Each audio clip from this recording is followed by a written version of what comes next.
সারাদিন মিছিল করব, মিটিং করব, সমাবেশ করব, এর বাইরেও তো একটা রাজনৈতিক দলের কিছু কাজ আছে।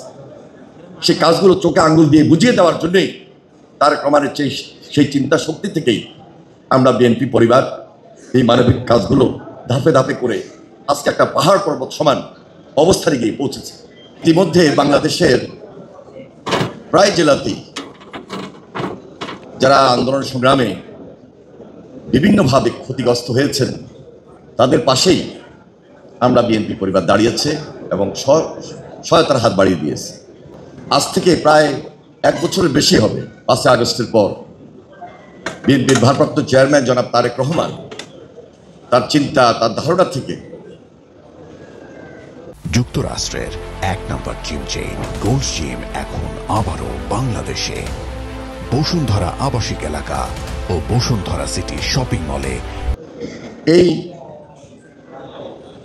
সংগঠনটির আত্মপ্রকাশ করেছিলেন।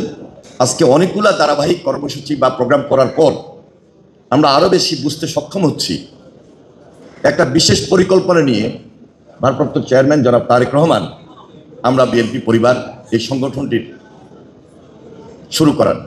আমরা কেউ ছাত্রদল, কেউ যুবদল, কেউ বিএনপি, অনেক অঙ্গ সংগঠনের সঙ্গেই সম্পৃক্ত আছি বা ছিলাম বা এখনও যারা সংগঠনটা করেন তাদের নিজস্ব কিছু সাংগঠনিক তৎপরতা থাকে এবং আছে। আমরা বিএনপি পরিবার বিএনপির কোনো অঙ্গ সংগঠন বা সহযোগী সংগঠন ডিরেক্টলি বলার কোনো সুযোগ নাই। তারেক রহমান তার চিন্তা এবং ধারণা থেকেই তিনি খুব আগেভাগেই উপলব্ধি করলেন যে এই পরিবারগুলো যেন কোনোভাবে আমাদের এই সাংগঠনিক তৎপরতার মাঝে হারিয়ে যেন না যায়। এদেরকে পাশে রাখতে হবে, এদের পাশে আমাদের থাকতে হবে।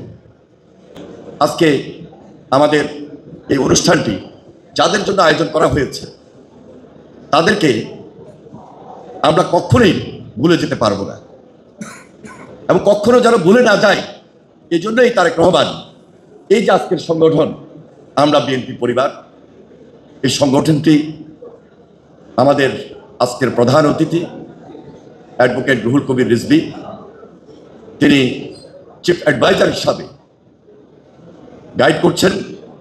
এখানে উপস্থিত রয়েছেন সাবেক এমপি রশিদুজ্জামান মিল্লাত, তিনিও এই সংগঠনটির উপদেষ্টা হিসাবে প্রথম থেকে কাজ করছেন এবং আমি নিজেও এই সংগঠনটির পাশে দাঁড়িয়েছি আমাদের ভারপ্রাপ্ত চেয়ারম্যান জনাব তারেক রহমানের নির্দেশে।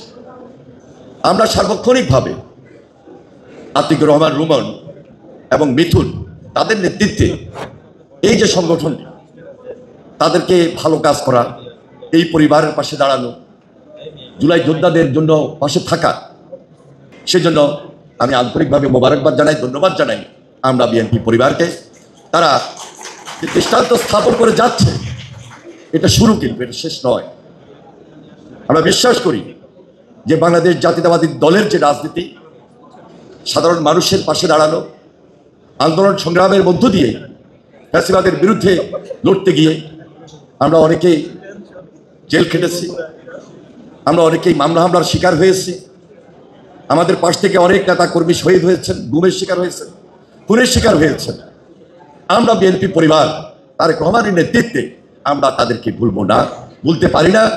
আমরা সেই জন্যই বলছি যে আগামী দিনে এই দেশের যে নির্বাচনটা হবে ইনশাআল্লাহ বাংলাদেশ জাতীয়তাবাদী দল এই দেশের নেতৃত্ব দিবে এবং তারেক রহমান আগামী দিন ওই সরকারের নেতৃত্ব দিবে বলেই আমরা এই আশ্বাস আপনাদের সামনে দিতে চাই যে ওই পরিবারগুলোকে তারেক রহমান তার নেতৃত্ব থাকা অবস্থায় আমরা বিএনপি পরিবার সুদূর প্রসারী কাজগুলোকে অব্যাহত রাখবে এবং এই সকল পরিবারের পাশে থাকবে, এই আশাবাদ আমরা ব্যক্ত করতে চাই এবং খুব বলিষ্ঠভাবে আমাদের থাকতে হবে। কোনোভাবেই আমাদের ভিড়ের মধ্যে, সাংগঠনিক কাজের মধ্যে রাষ্ট্র পরিচালনা করতে গিয়ে আমাদের এই দল, তারেক রহমানের চিন্তা, তারেক রহমানের নেতৃত্ব, তারেক রহমানের সংগঠন, আমরা বিএনপি পরিবার যেন তাদেরকে ভুলে না যাই।